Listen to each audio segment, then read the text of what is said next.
Hello and thank you for tuning in to another video from Ellensburg Amplifier Repair and Service here in Central Washington.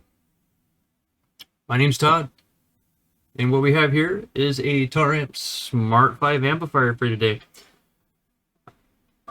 So we will just go over the repair of this board, and one of the first things I want to show you is the reason why this failed.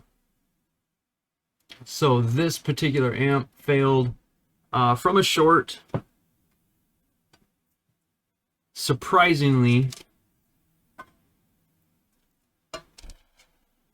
in the case. So there's a hole in the heatsink right here that looks like the backside of the transistor shorted to the case. A little piece, I'm assuming a little piece of metal from when they screwed the tie-down bar must have made its way towards the edge of the transistor or underneath the transistor, but somehow, some way, right at this corner right here, the transistor shorted to the case. This is just a really odd failure that I've seen on any of these Taramps boards.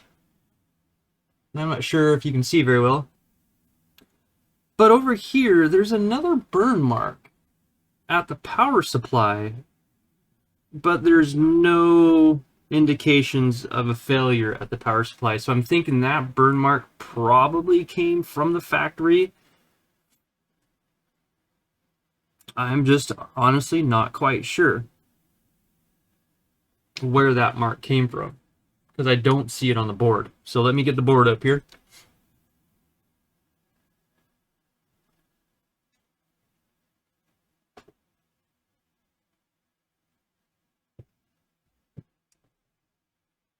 So here's the board.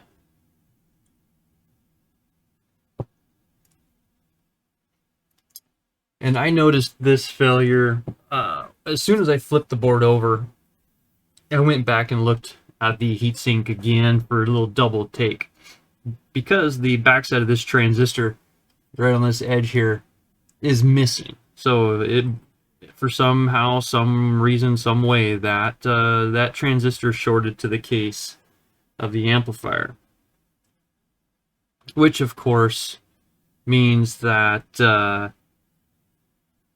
the drain of this, because this is the back tab, the drain managed to short itself to the case, which would be shorted to the negative battery terminal, which is probably going to cause all sorts of problems for really anything that could be connected to the ground. Not quite sure. We'll have to just dig in and see where this goes. There are several blown traces on the output section here, so we just need to remove these transistors and start off at square one.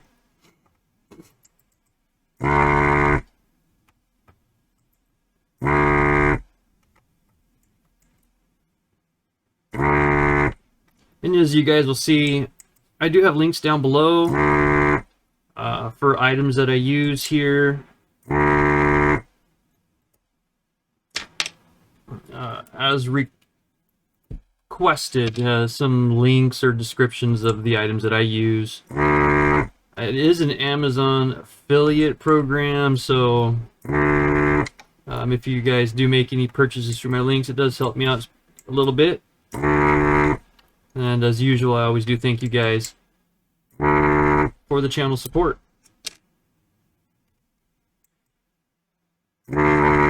So this ACO FR301 does an excellent job at pulling the solder, pulling the transistors,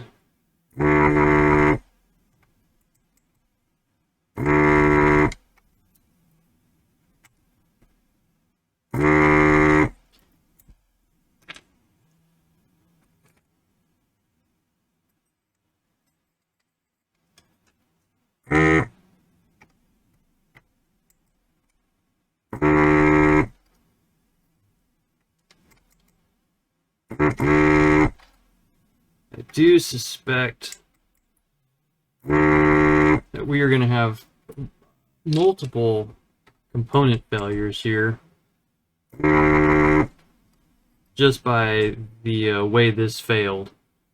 I gotta be careful. I don't want to get in the rectifiers here. So what do we got? 1, 2, 3, 4. 1, 2, 3, 4. So these two are rectifiers. Okay. I've done that before. You just start buzzing along a board, and before you know it, you're into the rectifiers.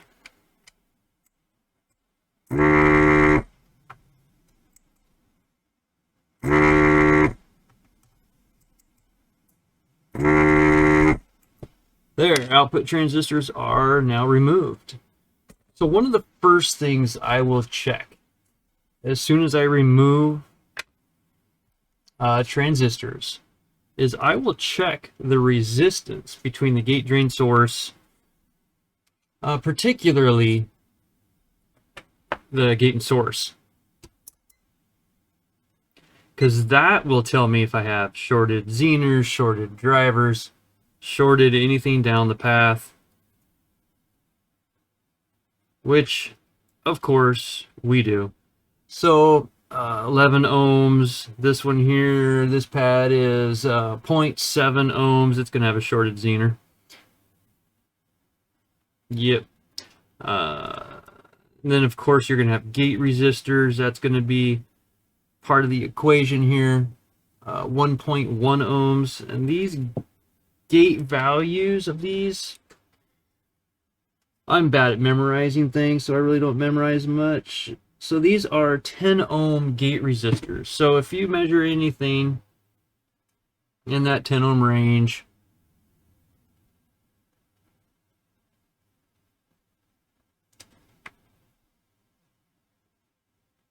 ohms, so it looks like I am going to have shorted shorted Zehners, shorted drivers, and of course we're also going to end up replacing the gate drive IC. So this gate drive IC is 300, if I can get this, 368 ohms, and this gate drive IC is 3.9 ohms. So both gate drive ICs are going to get replaced. I'll replace those first. Oh, and it looks like this resistor blew apart. Yeah, just like I figured, there's going to be quite a bit of damage on these. Let me get down in here and see what size resistor that is. That's a 4.7 ohm resistor. So R41. Again, on this Smart 5. R41 is a 4.7 ohm resistor. That's a pretty common one that I see blown open. And I'm going to go ahead and check the other side. So 10K,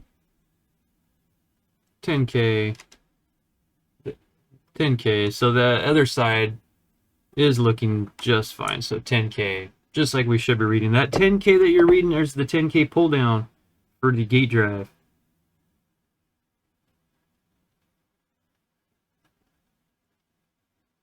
So we're going to have to pull these Zehners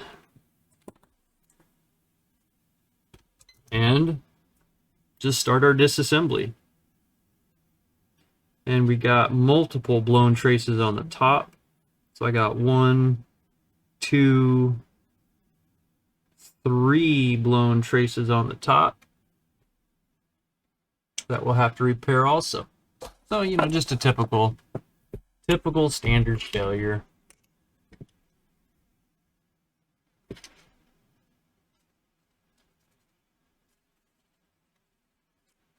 And with my trusty Q-tip here and isopropyl alcohol, I'm just going to clean this up. I like to have a clean work area.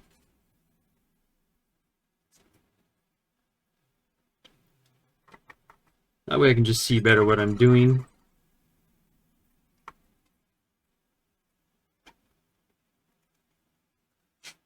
And that other burn spot on the heatsink, I just don't see any issues with the power supply transistors. So I'm not sure where that other burn mark came from. Yeah, 1K, 1K, 1K, 1K. So the drive power supply seems to be okay. It had to have been from when they were assembling. When they did their board testing, it probably failed. So they put a different board in. And then, of course, this board failed. I should say the insulator between the transistor and the heatsink failed in some form or fashion. You know, a Zener is obviously bad when it's blown in half. So, you know, guys, I would just make sure, you know, just do a quick overview of the amplifier and just check and see what has failed on it. Visual items are one of the number one first things, of course, you're going to end up changing, or the items that have failed visually. So I'm going to note the direction of the Zeners. On these Smart5 boards, sometimes I have a heck of a time trying to read the symbol on the board for the proper direction of the Zener diode. So what I do is I take my post-it note here and I just write the direction of the Zeners from left to right on my notepad. There's nothing more frustrating than having to figure out which way something goes because you didn't take proper notes. And as I say all the time, I am bad about taking notes. Absolutely horrible. I get these amps in, I get them done, I get them back out because a lot of people just are not patient people. They want their amps back now. And well, you know, I'll get them back when I'm done. So yeah, so I will note the direction of the Zeners here, and I will be right back with you guys. And I just noticed that as I'm writing my notes here for the Zeners and the signal diodes, these are the L4148 signal diodes. They're all in the same direction. They're all facing me. So I'm just good just to wipe this board clear of all the components and rebuild this thing. So I will get these all removed. I'll get to the point where I'm ready to solder things back on, and we will go from there. So I'll be right back with you guys. Stay tuned. All right, welcome back. So I'm just going around and pulling off all the Zener diodes and the signal diodes. So bear with me, this just takes just a second here. So I also had some shorted signal diodes, so I decided I'm just going to go ahead and rebuild this whole section here. I pulled all the Zeners, pulled the signal diodes. What I'm going to do is I'm going to check to make sure that my gate resistors are still at 10 ohms. So 10, 10, 10. We're looking pretty decent right now. Most times when these gate resistors blow, or I should say when they go with the transistor, they will either go really high value or they will open completely. And at the same time, I'm also going to check my 10K resistor. So remember, your 10K resistors are your pull-down resistors. So 10K right on the nose, and then I'm going to check the other 10K over here.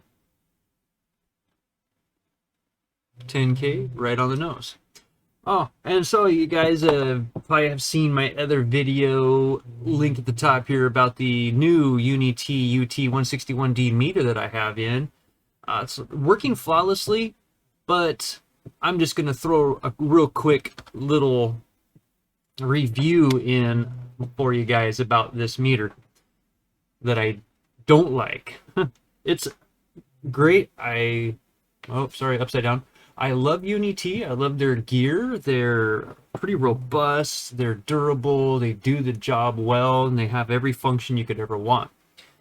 What I don't like about the 161D versus the UT61E, what I don't like about this one is I'm used to spinning the dial all the way to the left to turn the meter off. Sorry for the glare, guys. I have lights directly above 4-foot T5 fixtures.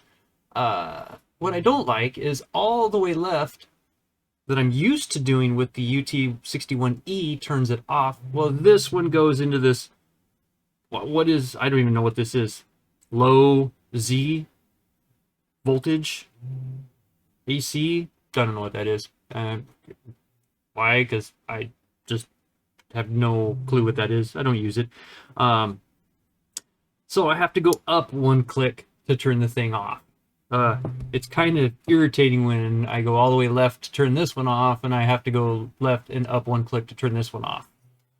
The next thing is the counts. Oh my gosh, I don't know if you guys are know what the count means when it comes to meters, but this is a 22,000 count meter, the 61E plus, and this is a 6,000 count meter, the 161D. Now the reading that you get on this screen is much slower reaction time than a 22,000 count meter.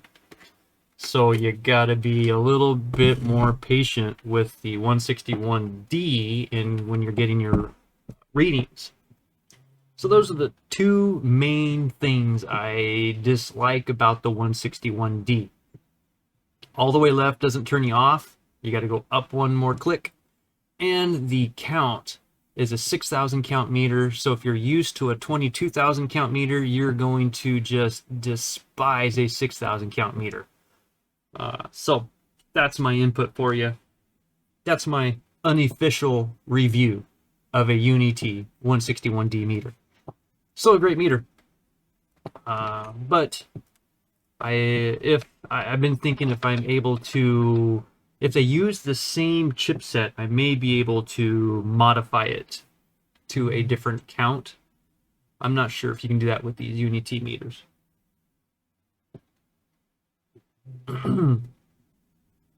Sorry, coffee. All right, everything's pulled. Now, I should read 10K between the gate and source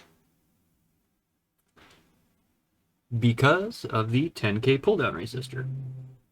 And sure enough, we're looking fantastic. We're well on our way to getting this put back together. I have pulled the drive, gate drive ICs. Here, guys, let me get you zoomed in here.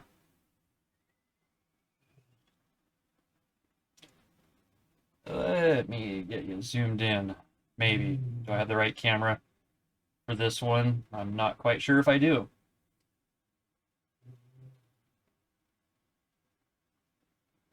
Let me... There we go. That's how we zoom in on things here. So let me turn my screen off there for you because my screen gets hot on that. So let's show you guys what I've done.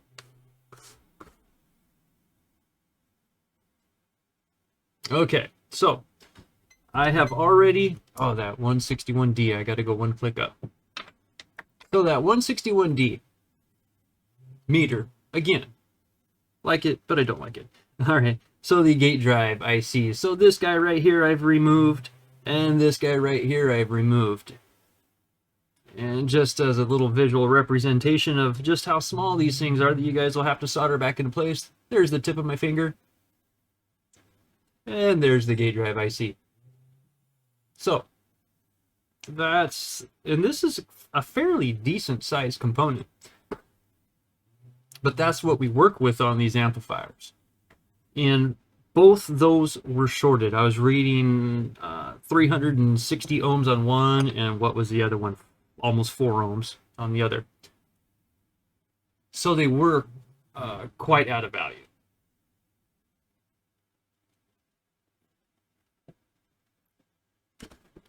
All right, where are we? We are here at the rebuild of the output. As you can see, we do have a blown trace right here that we got to take care of, and we have a blown trace here we got to take care of, and one more right here we got to take care of. Looks like the rest of the traces have survived. What I'm going to do is I'm going to take my Hacko. A lot of people will use soldering, or what do they call wick, soldering wick, to remove the solder off their boards. Well, anyone that deals with this knows this stuff is highly expensive, just like the solder that I use. I use the Kester 44, link down below, of course, in the Amazon affiliate links. The solder's expensive, flux is expensive, all this is expensive stuff. So I try to utilize what I have on hand to reduce my operating costs. Hear the dogs snoring in the background there. So this might get a little loud just for a second, but I'm going to use the Hacko, the FR301 here, to remove the solder off the pads.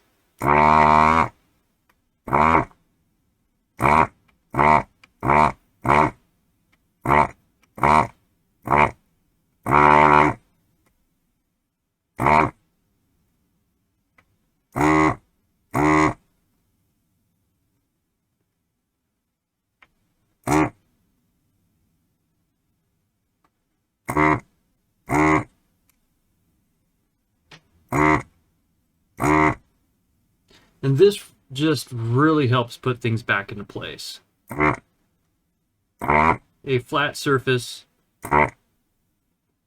is an excellent surface to put components back on. There's two spots right up here by the inductor that drives me crazy to try to get to for the Zener diodes. But we'll get to that. They're a little harder to get to solder to, because they put their silicone right up tight to that Zener. I'll end up cutting out that silicone a little bit so I can get a little bit better access to solder that Zener back down.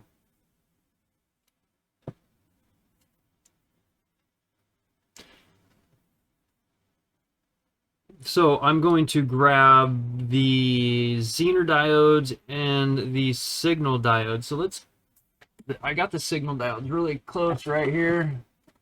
And of course, oh, wrong ones. Hold on. Let me grab the right Zener, or not the Zeners. Let me grab the right.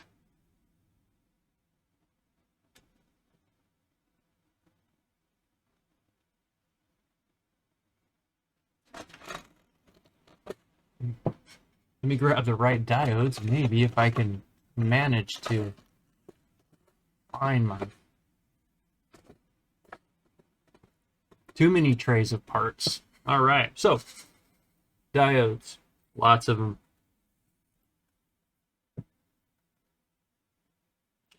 So on these diodes, what I do is I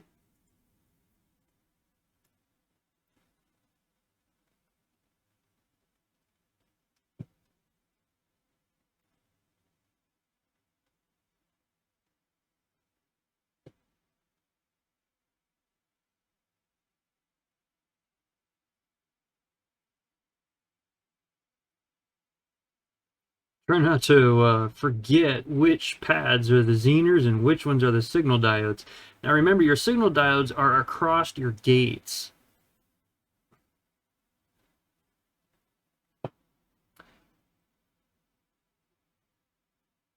And that's what I'm looking at right now, is making sure that I am putting the signal diodes on the signal diode pads and not the Zener pads. So you will find that your Zener is across your gate source. So then I'm just going to grab a bunch of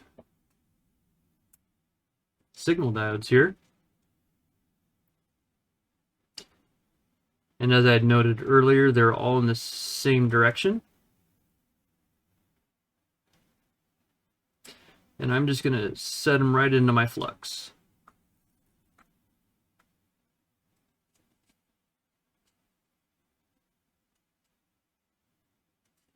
I have my iron heating up. Well, it doesn't take long to heat up. These Hackos, the FX 888, the 888 is really quick iron at heating up. It's a great iron, does the job for me. I have a couple irons here that I use. That 888 is kind of my go-to iron for this bench. 1, 2, 3, 4, 5, 6, 7, 8. Perfect. So there's the 8 signal diodes.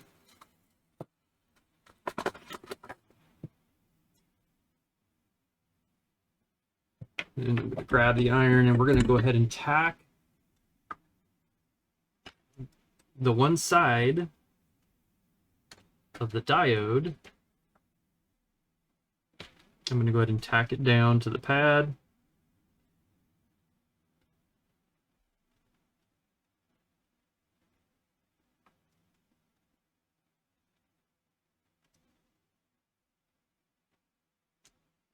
Just putting a little bit of solder right on the pad.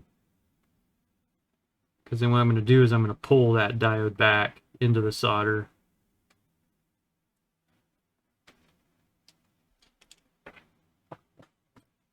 So I'll get my tweezer right in here to hold that diode in place. Just as easy as that.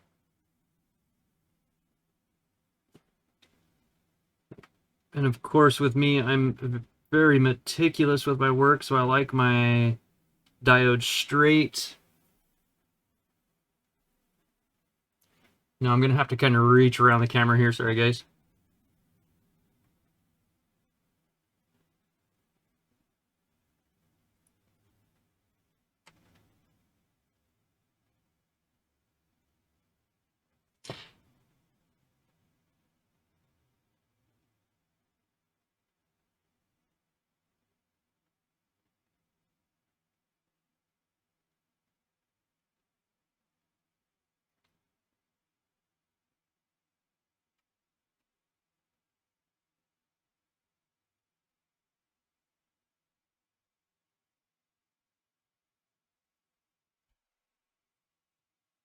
And then last but not least, the last diode. Whoops, crooked. I don't like crooked stuff. There we go. And then what I'll do is I'll come back through and get the top.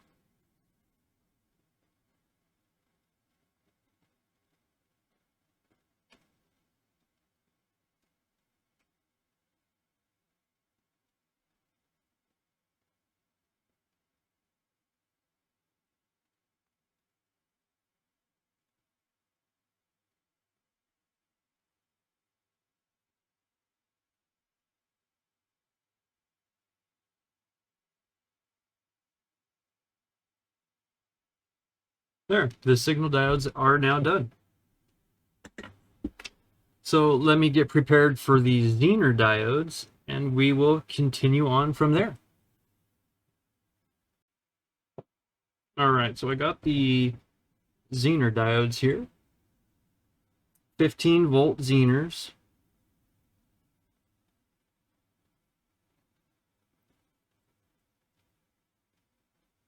If these packages weren't child-proof here.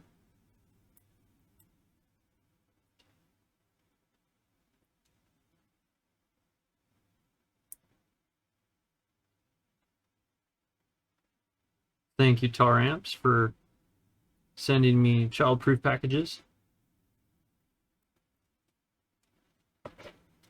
All right. I'm just getting these opened up here so I can get these Zeners laid out.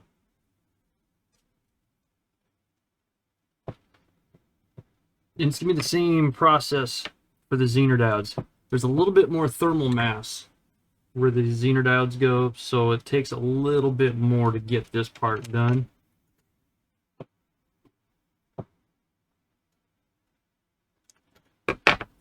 But same process.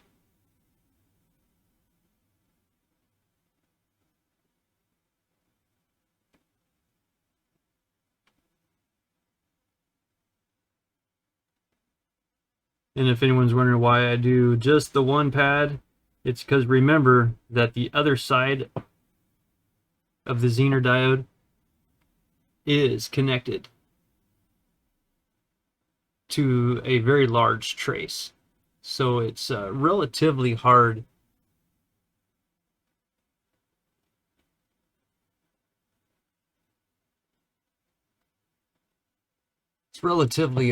to solder both sides of the Zener diode with a soldering iron.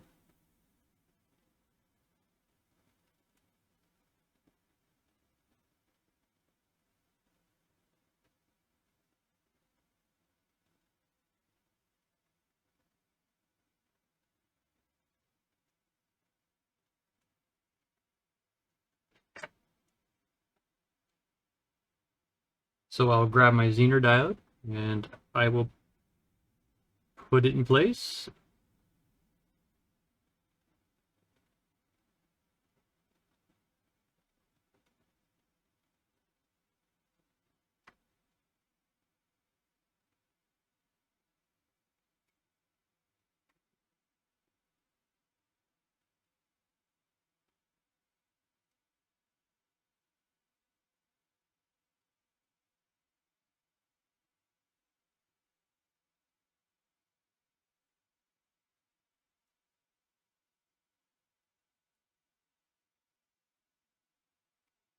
And this is what I do all day, every day. Besides Sundays, I try not to work on Sundays, but you'll see every now and then, guys, I do put out videos on Sundays. If I have caught up with all my other work, sometimes I will do a video on Sundays. If I'm really behind, I'll repair amplifiers on Sundays. So again, sorry for that reach. So I'm going to just switch to the other camera here.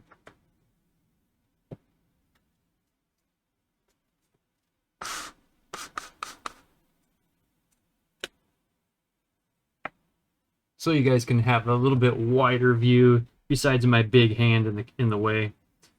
I'm not the best editor, never claimed to be. I am by far not skilled at designs in any way. I just hired somebody to do my new business cards because I'm so bad with design. I have a new business work number, so I am migrating all my contacts to the new number. As you guys could probably see that are familiar with my site, that I do have a new website up and going. I do have many thanks for Capello for putting that together for me. He is a fantastic person, great to work with, highly recommended by me, at least from the work that he's done for me. I told him what I was wanting, what I needed to be able to do, and he made it happen. So, couldn't thank him more for that.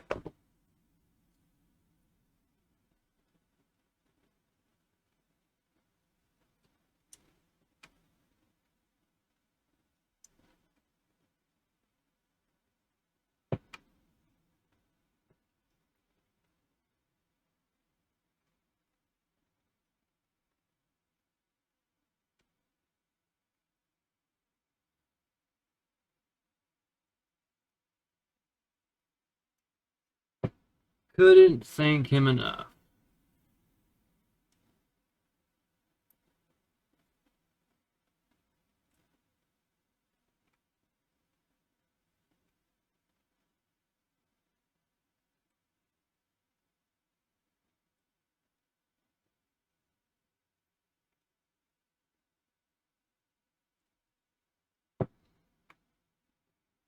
And there is the Zener diodes and the signal diodes back in place.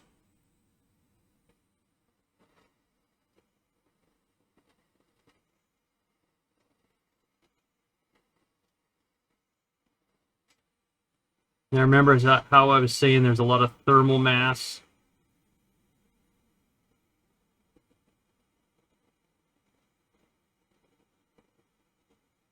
Where these Zeners go.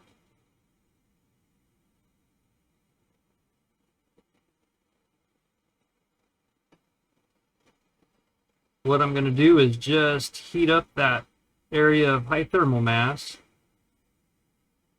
Make sure everything that I have done is properly soldered down. Nothing's standing up. Nothing's out of the ordinary here.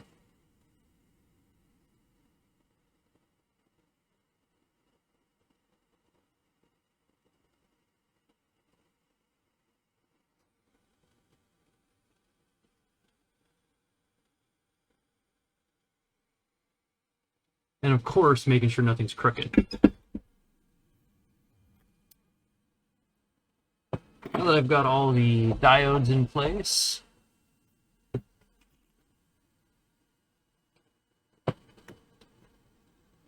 use my trusty Q-tip again here to clean up the excess flux here.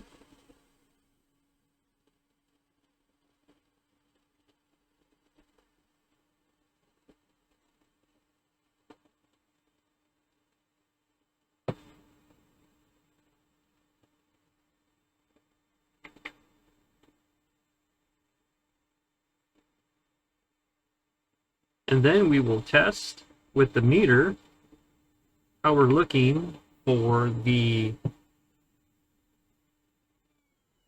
resistance values between the Zener diodes and the signal diodes. The signal diode, you're going to read your 10 ohm resistor, your gate resistor.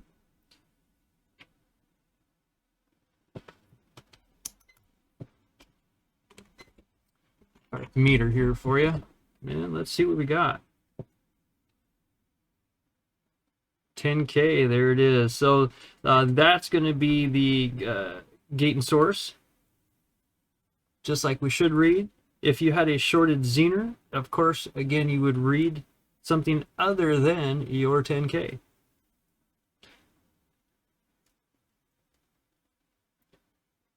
Excellent, 10K. I just want to double check to make sure that I have my 10 ohms at my gate resistors here.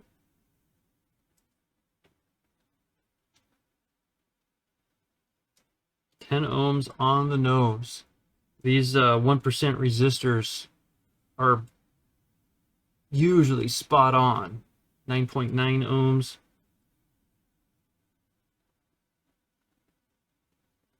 9.9 ohms. So, looking great. Half of a Zener right there for you. I'm going to have to put some new gate drivers in. Replace this 4.7 ohm resistor that it looks like it's having a bad day. I'm just going to use the Hacko here to remove that half of a broken resistor. And the other half of that broken resistor.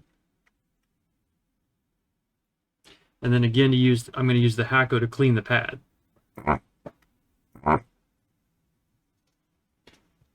Now I won't use the Hacko though to clean up the pads for the gate drive ICs. The traces on that are just too small, and the FR301 is a little too hot.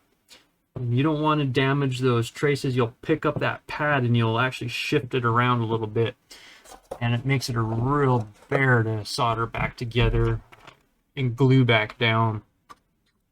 if you start lifting those traces. So I'm just going to use a little bit of isopropyl alcohol to clean up the area to see if we have any form of damage to the traces or the pads. Looks like I see a little something out of the ordinary here.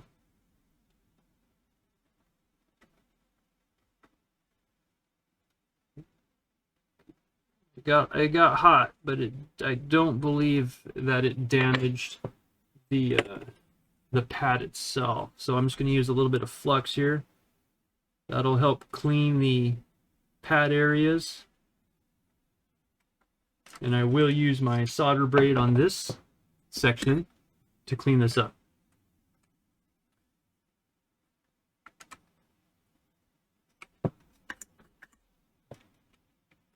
Clean tip is a good tip.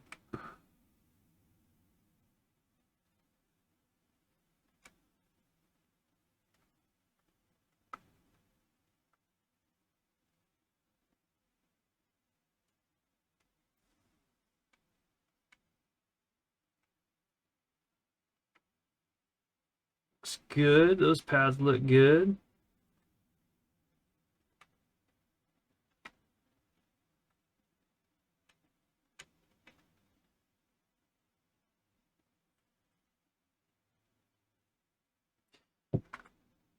Perfect. So those are ready for some gate drive ICs.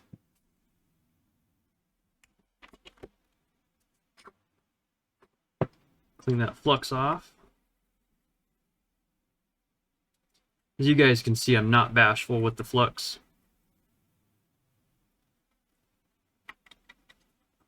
When and where I got to use it, I use it.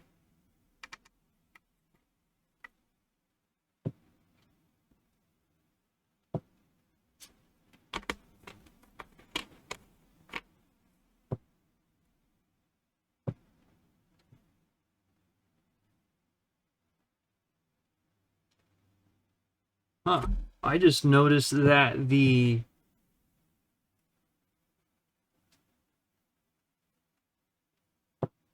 $29.57 here, that's been replaced.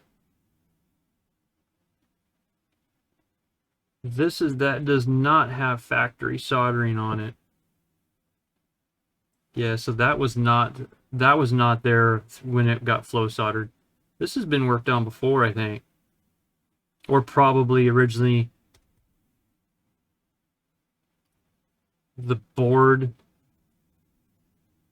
failed. I'm not sure. That's a very interesting situation there. It's definitely not factory soldered in place, and the base of these capacitors here are actually melted a little bit from, looks like probably from some hot air.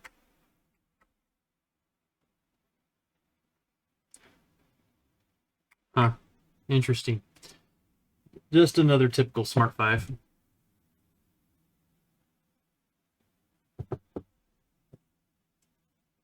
So all I got to do is get the new gate drive ICs, 6-pin gate drive ICs on the board, and get the transistors in, clean up put these traces back together. We'll fire this thing up, see what it does. I will be right back with you guys. All right, I'm going to go ahead and solder on these new gate drive ICs here. The UCC 27511 is what these are.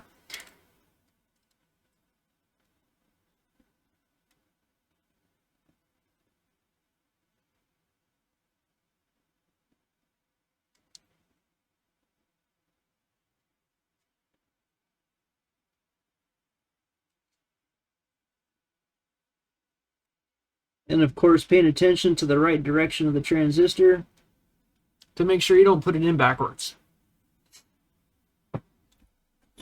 Grab the soldering iron here, make sure the tip is clean.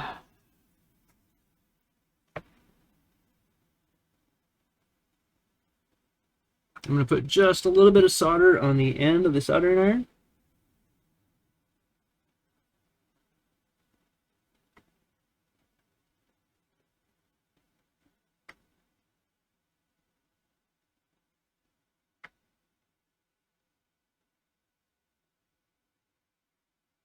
which allows me to just tack down one leg. Of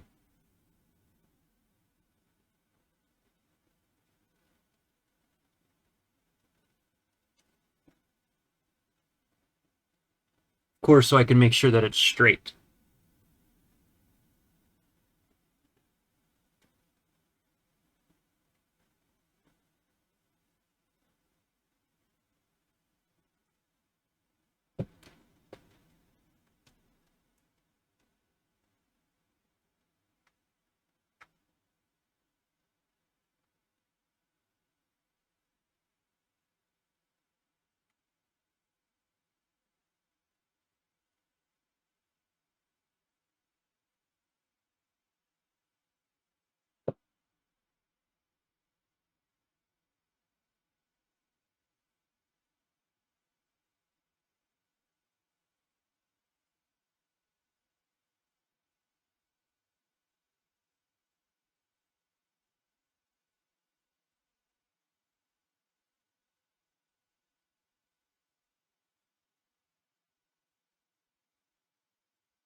And we should be good to go from there. Just going to double check something real quick here.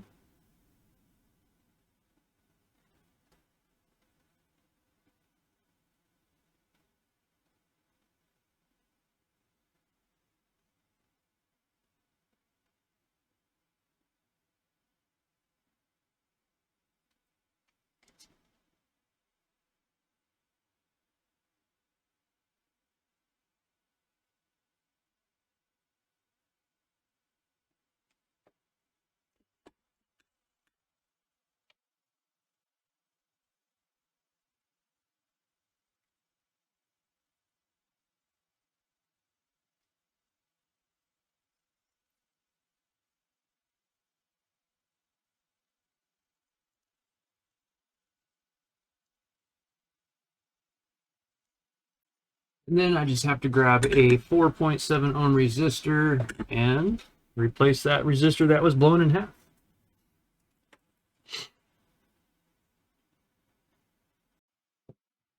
All right, in the same deal here, we're just going to put a little bit of flux on the pads. This is a 4.7 ohm 1206 size resistor.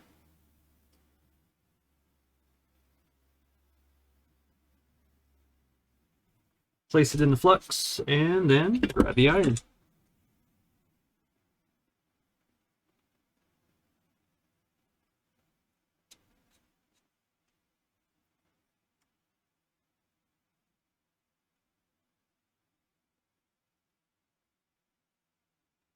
Use the tweezers to straighten it up.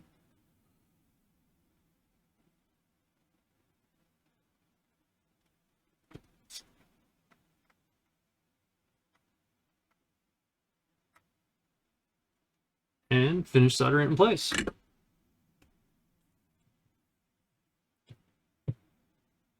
So more than likely this should, I gotta check this other 15 volt Zener real quick here.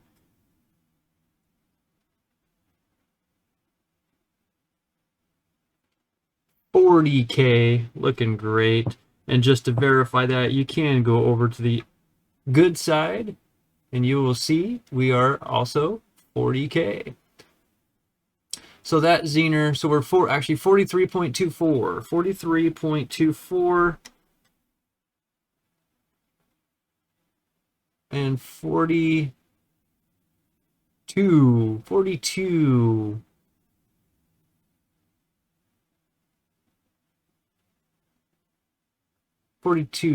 So we're really close.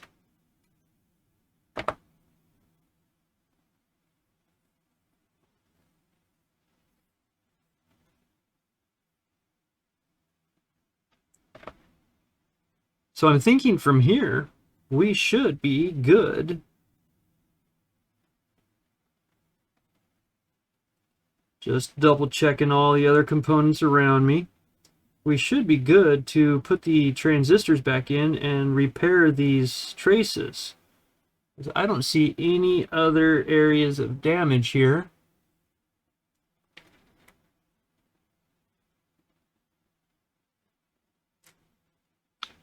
Yeah, not at all.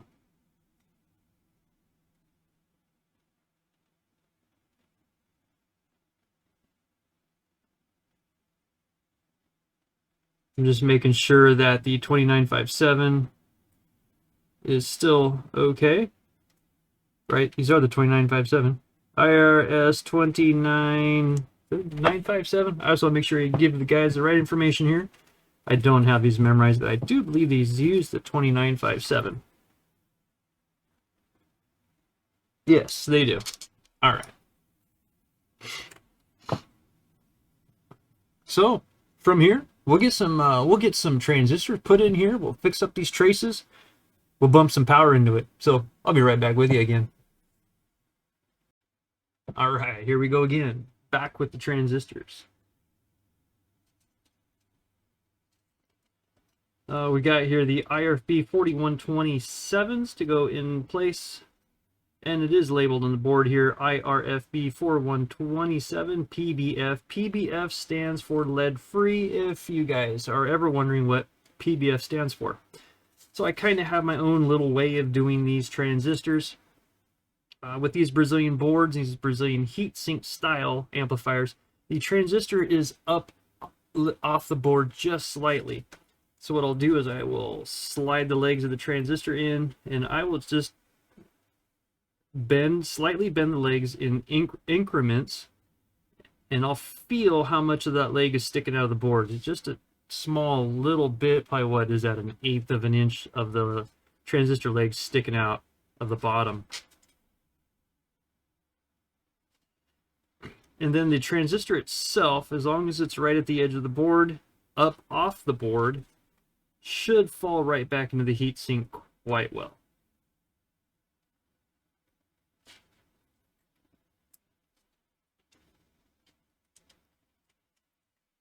So by doing this really small, light forming of the legs, is you really do reduce the stresses that are on the leg of the transistors themselves, instead of sliding it all the way down there and just bending it right over. Again, one of the goals about this is limit the return rate. I have a very, very small return rate. I'm probably, I don't even know how to even really calculate that, less than 1%. I'll have probably 1 out of 20 or so, 1 out of 30 amplifiers come back for some odd reason. And usually it'll come back from something that is explainable, like on the load, how it's used, the voltage that it's presented with. I have had a batch of bad transistors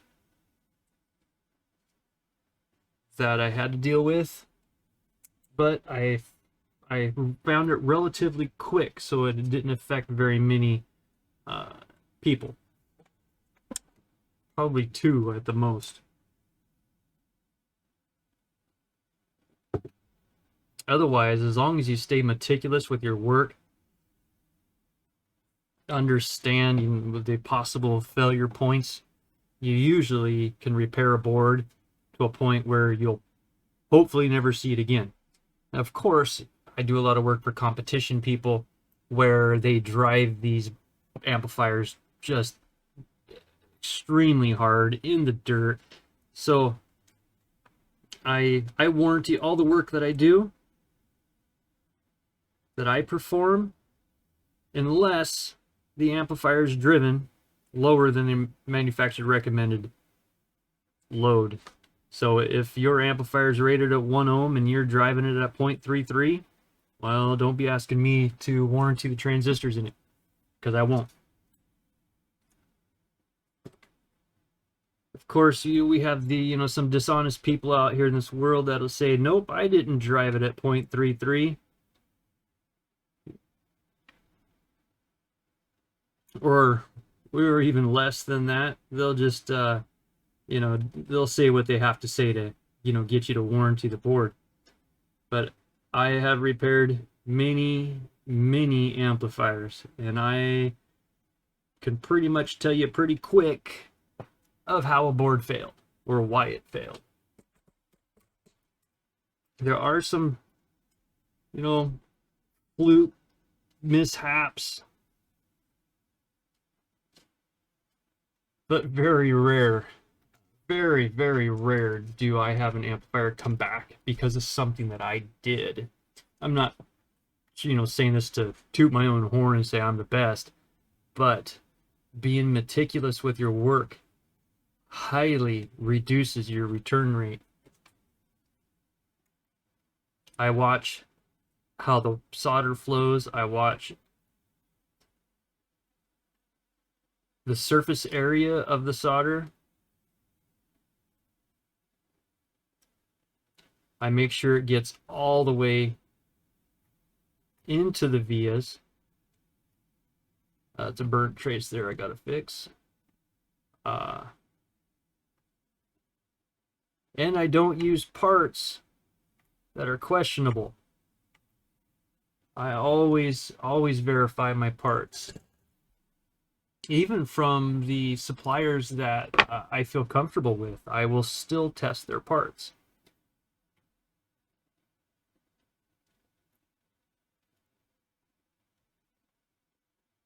I mean, can you still get bad parts from reputable people? Of course. You can get bad parts from anyone. Sometimes they don't catch it. And they rely on people like us to let them know that there's a bad part out there. Now, these parts that I'm using on this board are supplied by Taramps. I do work for Taramps. I do warranty repair for them. So, do I question their parts? No, I really don't.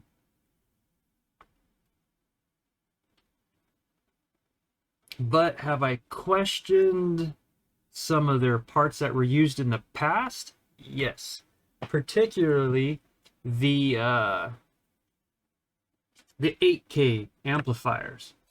For some reason, I have been getting just a god-awful amount of 8K amplifiers coming in with burnt remote ICs. I call them remote ICs. So for all you people that aren't familiar with how these are designed, there's an IC on the on most all these boards that are responsible for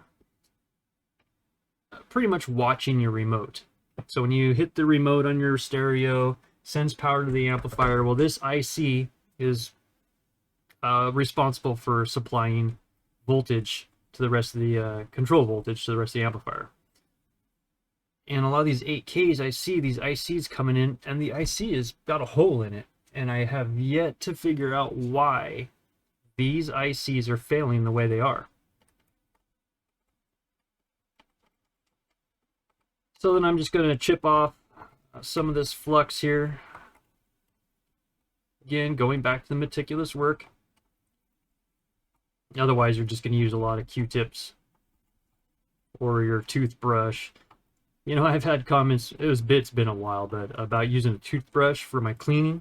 Well, here's the thing is, you can use your toothbrush to clean it off, but you're just going to move that flux all over the surface of the board. Who wants a sticky board? I mean, owners don't care, I guess. They just want it to work. But I don't want to be that repair tech where someone says, "Oh my, who worked on this last?" I have a reputation to uphold, and I am going to uphold it.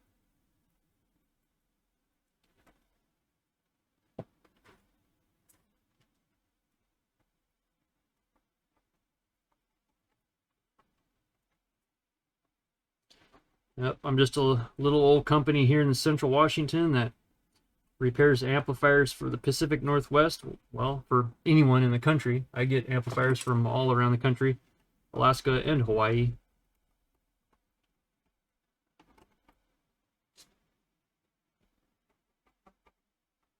But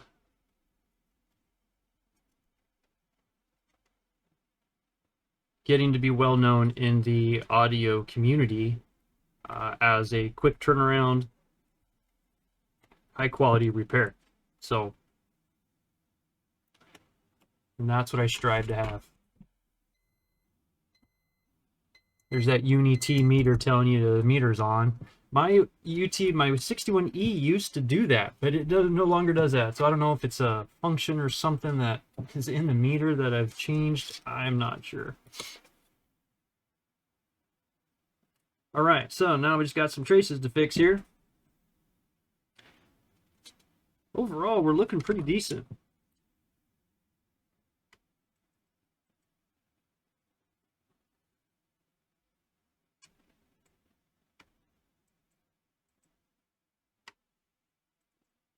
So what I'm doing is I'm taking the extra solder that builds up on the drain and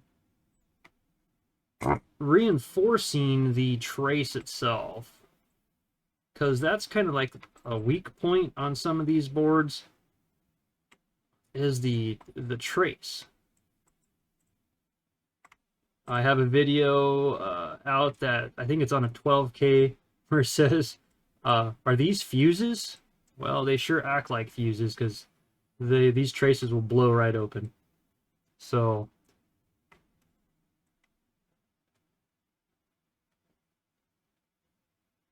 they're not there to be fuses, but they sure act like fuses.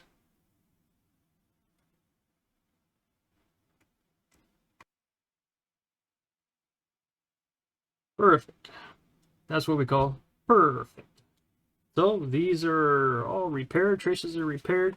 I'm going to have a little bit of extra solder on the bottom I'm going to have to deal with here real quick.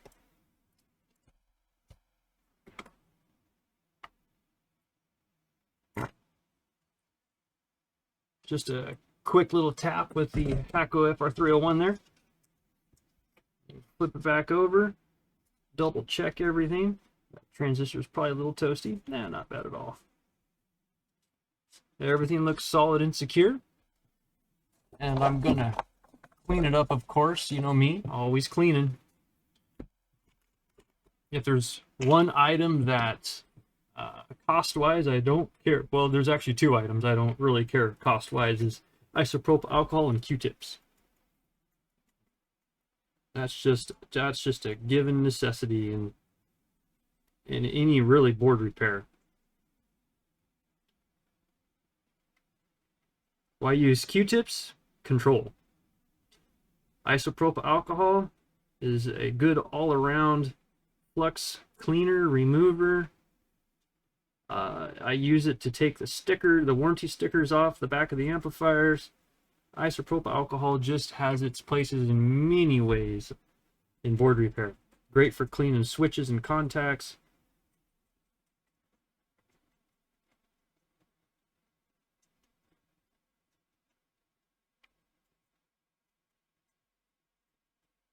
Just all around good. And I also have aerosol isopropyl. Oh, my camera. Isopropyl alcohol. I use this. It's the pressurized cans to actually spray into the switches and potentiometers to clean them up. I have found that works to be one of the better ways, besides removing them and soaking them in alcohol, when it comes to turnaround time speed, I should say. Hit it with the can of isopropyl alcohol, blow out the dirt, dust, debris, and grime, and it's usually good to go from there. Just cleaning up the flux here.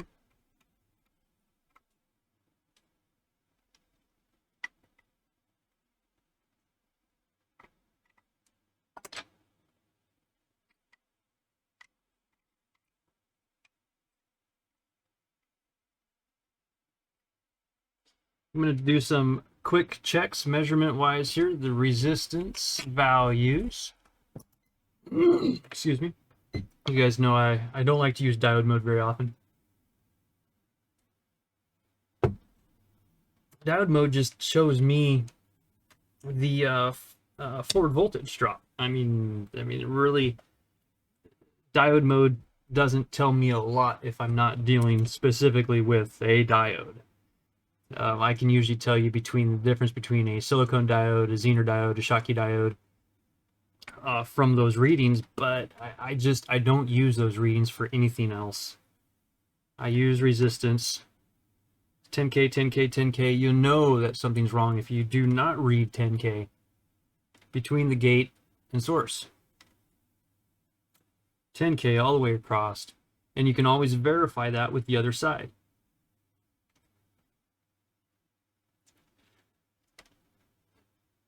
$10K, 10K, of course we already went over this, 10K. So 10K all the way across, double check my drivers. That's what I'm looking for, climb, so we're charging the capacitor, 45K.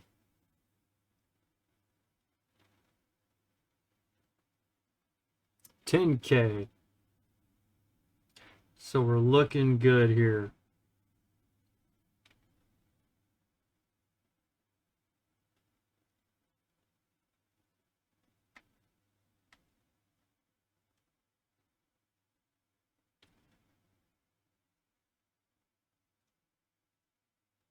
And remember, you always have the other side to double check your values. 30, 40, there we go, perfect. And then 10. It should, the other driver for the other side should read 10 if I can get my probe on there. 10, perfect. Again, resistance value can show you a lot, especially when you have a side that has not failed. Now I'm going to do a quick inspection at the other 4.7 ohm resistors. That sometimes fails, depending on what the failure mode was. There's another 4.7 ohm resistor up here, R105. That's a 4.7 ohm that I've had to replace in the past also. So I'm just going to double check to make sure I don't see any burn marks in the center of the resistor. When you guys want to see how a dirty desk looks after repairing amps, I haven't cleaned my desk in like 2 days. Check this out. Oh, what a disaster. Oh my gosh. Don't worry, guys. I will clean this up. This has been a process of repairing amps like crazy lately. So I have just been, I don't want to say flooded with amplifiers, but hey, that's what keeps me going. So I'm just going to take a quick peek here with my old man glasses. Make sure there's no brown spots. You'll see it's either going to have a hole in it or it's going to be brown. It'll be dark. You can't read the numbers. I'm going to check the feedback circuit. Make sure the feedback resistors look okay. Feedback resistors look fantastic. I don't see any holes in anything else. The good side gate drive ICs were okay. Oh yeah, this has been worked on before, that's for sure. So it looks like we're going to put some power on this. Oh, God, that 161D. Yeah, guys, if you buy a Uni T161D, get used to not turning it all the way to the left. All right, so I had to flip it around because my power is on this side. Negative, positive,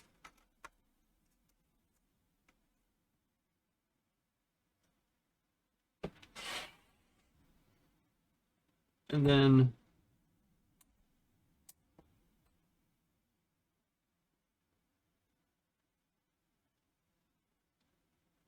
hope and pray this thing holds together. Hope and pray. When they pop, they don't pop too bad. My 10 amp, current limited supply, blinky lights. Oh, this is a smart amplifier. I just got to check real quick, make sure I don't have anything under the board that's going to short the board out.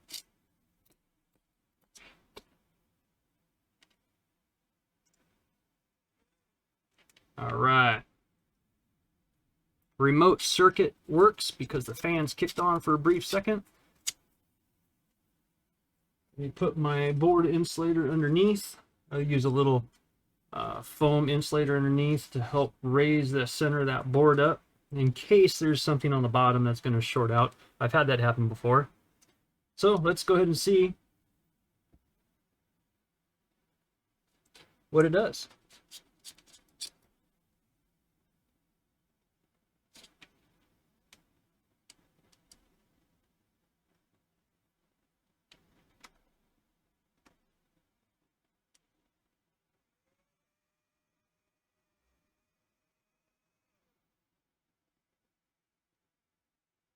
All right. So it didn't blow up. Now I know you guys can't see the other side. That's where the LED readout is. But let's go ahead and get you guys a scope set up here. And I will show you that it is functioning the way it should be. Do we have a scope? And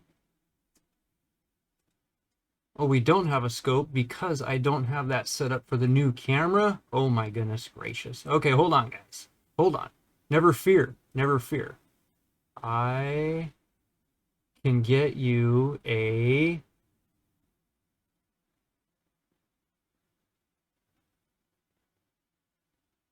I think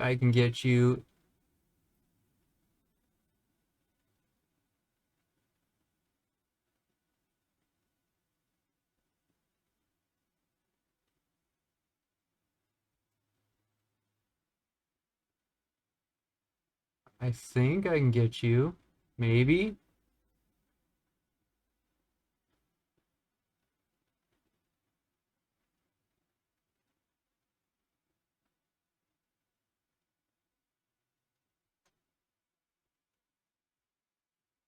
Once I find what my scope goes under here.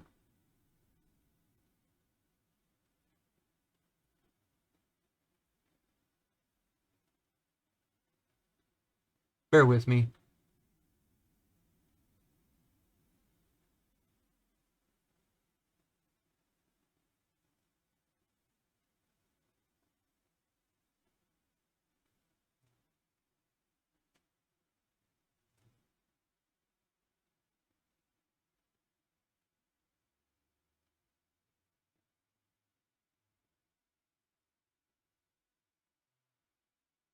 Aha! I figured it out in real time. All right, guys. Okay. Let me lock that here. All right, so you guys have the scope there. So I'm going to attach a probe to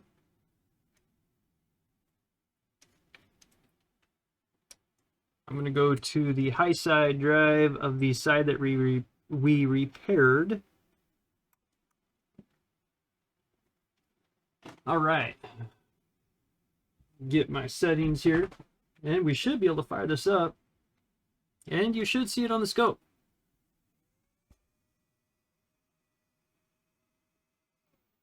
And there it is for you guys.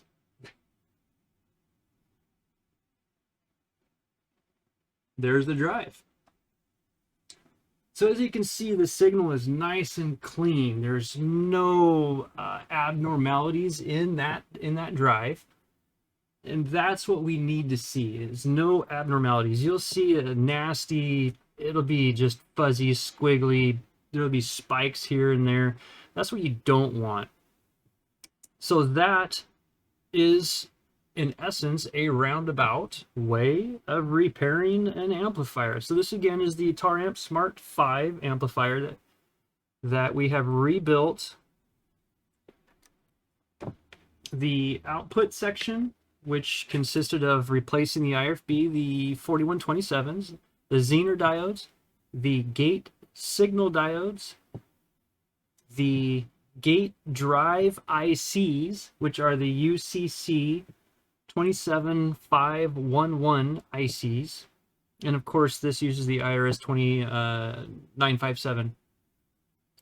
IC to drive the amplifier. So in a roundabout way, again, that's the repair of this. Quick, simple, easy. There are more complicated failures at times with these boards where you have a problem in the feedback loop, you have a problem with the overcurrent protection circuits, because these again are the smart amplifiers that have a little bit different design versus the bass or the MDs. So, but failure mode wise, they usually always fail the same way. So that's really what covers us, guys. I do thank you for watching. Again, this is the signal you're looking for. And if you have any questions at all, please leave them down below. I will get back to you as soon as I can. I love answering questions and helping people how to figure out to repair amplifiers. If I have helped someone repair an amp, if I have helped keep an amp out of the ground, I have done my job. Thanks for watching, guys. Keep your fingers safe out of the rails. We'll catch you on the next one.